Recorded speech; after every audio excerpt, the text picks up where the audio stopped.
A new Wordle puzzle is online. Click on the link to play. Listening to the following video may give you clues. Please like and share the videos. Review of The Northman. The plot of The Northman revolves around Amleth, a Viking prince bent on vengeance. He learns that his mother is married to Fjolnir and plots revenge with Olga, a sorcerer with supernatural powers. The two go about their quest in a violent and bloody fashion. The film isn't a horror movie, but the mythic elements echo other Eggers films. The film is also notable for Björk's performance as the Cirrus, which adds to its overall aggressiveness. Skarsgård's character is a Viking prince bent on vengeance. The Northman is a dark fantasy film based on the life of a Viking prince. It stars Alexander Skarsgård, who played Eric Northman on HBO's True Blood series. The plot is similar to the one in Conan the Barbarian. A young Viking prince named Amleth is a Viking prince who plans to take revenge on his former enemies. Despite being an extremely polite and respectful man, Skarsgård's character is driven by revenge and has very little to say. The film is directed by Robert Eggers, the writer of The Lighthouse and The Witch.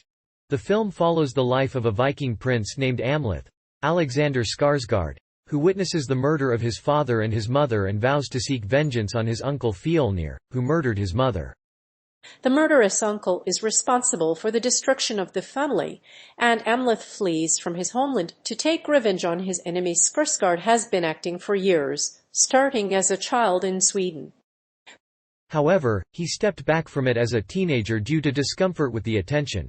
However, after a role in HBO's True Blood series, he was immediately recognized around the world. In the recent big release, Big Little Lies, Skarsgård won an Emmy, Golden Globe, and SAG Award. Skarsgård is the son of a Swedish actor, Stellan Skarsgård. Amleth's father, Fjolnir, dies, and his son, Amleth, his mother, and his friends are left weakened and injured. The ailing king needs to prepare his young son for a future in the kingdom, and his son, Amleth, flees to the sea and joins a Viking marauding group. As the movie progresses, he discovers that the son has a long-held mantra that requires him to take revenge. Skarsgård's character is destined to seek revenge on his uncle and the rival Viking faction that killed his father. The story revolves around the adult version of the boy, and includes Ethan Hawke, Nicole Kidman, and Willem Dafoe. The film will premiere on April 22 and follows a story that took place in Northern Ireland in March 2020. Skarsgård's relationship with Olga of the Birch Forest. Skarsgård's portrayal of Olga of the Birch Forest is a masterful showcase of the character's complicated personality. As the young Amleth, Olga fights for his life, and she also tries to take him away from his hell world. The role is a beautiful one, representing both good and hope. In this role, Skarsgård makes Olga seem like an unbreakable force, capable of doing whatever is necessary for her lover. The role of Amleth is played by Alexander Skarsgård, who has been compared to a modern-day Hamlet. He is a Viking prince who seeks to avenge his father's death and is joined by an enslaved woman named Olga. The two are reunited again in the climax of the film, as Amleth and Olga become lovers and co-conspirators against Fjolnir. The Northman relies heavily on Skarsgård and Taylor-Joy's relationship. Their on-screen chemistry is scorching and makes the relationship between them believable. Skarsgård is a master of the role, and Taylor-Joy is a joy to watch in this challenging role. The film has many elements to consider, including the relationship between man and beast. The film's main character, Amleth, meets the beautiful Olga of the Birch Forest, and the two fall in love. Olga develops a deeper bond with Amleth. Ultimately, humanity is revealed to be the true evil. Although Amleth is an impassioned warrior, he lacks the charisma of an orator. His character's rage is unrelenting, and he is rendered a brutal killing machine. But, despite the lack of characterization, Skarsgård's relationship with Olga of the Birch Forest is still impressive. While Skarsgård is a tween, Taylor-Joy is a seasoned actress. While revenge may be the most believable motive for a heroic act, it has some problems. The truth is contested, justice is often a dirty word, and love is problematic. Revenge is clean and clear, but it leaves a mess behind it. Young Amleth repeats the revenge mantra after escaping the scene where his father is murdered. His love for Olga of the Birch Forest grows into a cold-eyed marauder. Willem Dafoe's performance. While Willem Dafoe may not be a natural choice for the role of T.S. Eliot, his actorly intelligence shines through in this period drama. The performance can be a bit overbearing at times, but it remains impressive nonetheless. It's a reminder of the actor's impressive career despite the fact that he's never married. In a role that's far from his best, Willem Dafoe proves he can carry a mainstream film. Though he's not giving his strongest role, he plays a solid center role that conveys the seriousness of director Martin Scorsese's intent. Ultimately, though, the actor's performance wears itself out despite the film's overbearing nature. Though controversial at the time of its release, The Last Temptation of Christ starred Willem Dafoe as Jesus Christ. Though the film received a mixed reaction in the UK, it did very poorly in the US box office. But Dafoe's performance remained a highlight of the film. While this film may wear you out, it remains an impressive achievement nonetheless. Willem Dafoe's portrayal of the Green Goblin is surprisingly good. He possesses a distinctive voice. His voice rises to hellish cackles and nasal snarls and is the most affecting feature of his performance. His unabashed villainy is the key to Raimi's Spider-Man movie, and it's a great fit for Willem Dafoe.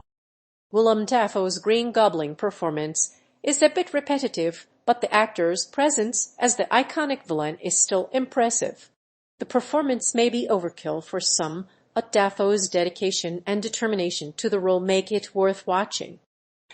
The only thing that can make the film wear out is Dafoe's insistence on giving a good performance despite the long hours. Willem Dafoe's role in The Hunter is equally impressive, even if the plot can be a little predictable.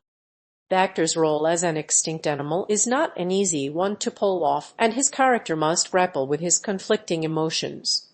Despite his lack of charisma and a shaky screen presence, Dafoe is nonetheless an outstanding performer. Robert Eggers' filmmaking process. The director has revealed his own filmmaking process and what's involved in putting together a great movie. Robert Eggers cut his teeth on stylized art house films and earned an award for Best Director at the Sundance Film Festival.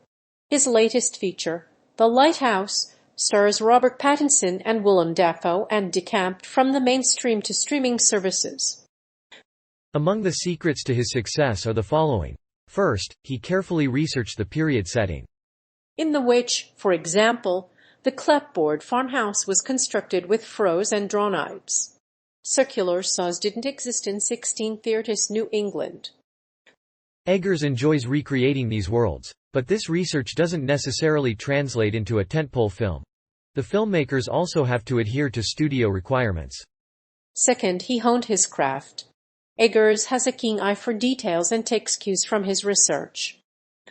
He loves to sift through the sources to find every detail that will be crucial to the film's story. In his films, accuracy and detail are the North Star, and he never compromises on either of those. He also takes notes from others and ensures his findings are. Lastly, Eggers took a lot of time creating a world that would feel real. He has a passion for filmmaking, and it shows in his sophomore feature, The Lighthouse. It is a dark story of seafaring madness, co-written by Eggers' brother Max. A movie that deals with the delicate balance between mythical fantasy and intricate realism, The Lighthouse is an excellent example of this. In order to make this movie look real, Eggers worked with a team of experts to recreate the architecture of the lighthouse. Eggers' team also spent many months in research and development, and the resulting film is a masterpiece of cinematography. During this period, Eggers and his team specialized in creating period-accurate sets. For example, they constructed a wooden house in which much of the film's production takes place. In addition to the period-accurate set, Eggers' team also created furniture and other objects in a way that resembles the patina of evaporated sea salt. Eggers has also researched the lives of mermaids, lighthouse keepers, and sailors in order to create a movie that was historically accurate. During the production of The Lighthouse, Eggers consulted with archaeologists in order to make sure that the movie was historically accurate. When discussing details, Eggers is notorious for his fact-filled style. If you're a movie fan, you will enjoy The Lighthouse and its filmmaker's process.